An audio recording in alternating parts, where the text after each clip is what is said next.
Andre Osborne is a Jamaican immigrant who has bipolar disorder.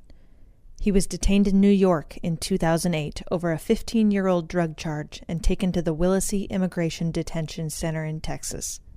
He left behind a disabled wife suffering from heart failure. I was very depressed because I was dealing with an issue of a disabled wife at home.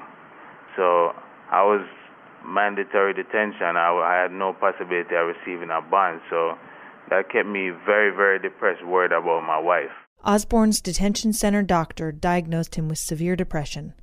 Though he'd been treated before in the community, the doctor put him on a cocktail of new drugs and dramatically increased his medication. So I took the medicine, came to the dorm, washed up, brushed my teeth, whatever.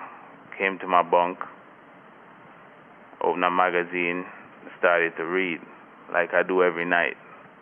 And that was the last thing I remembered. The last thing I remembered.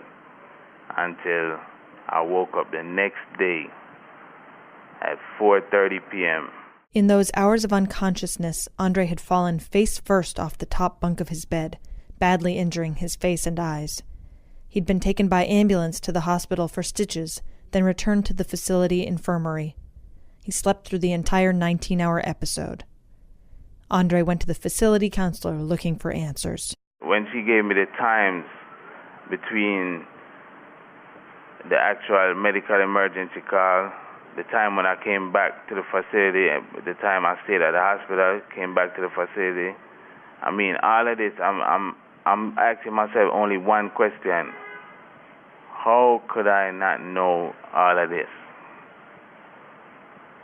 And she said, Osborne, you were over-medicated, you were heavily sedated, and that's why you don't remember anything.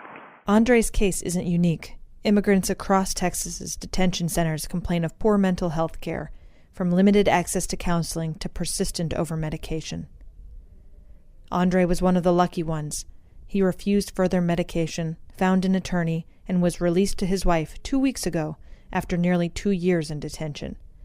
But he feels regret for the mentally ill detainees he left behind. It used to be like if you had any problem at all, you could just go down there and say, I need to see a counselor, and just talk to them just to feel better.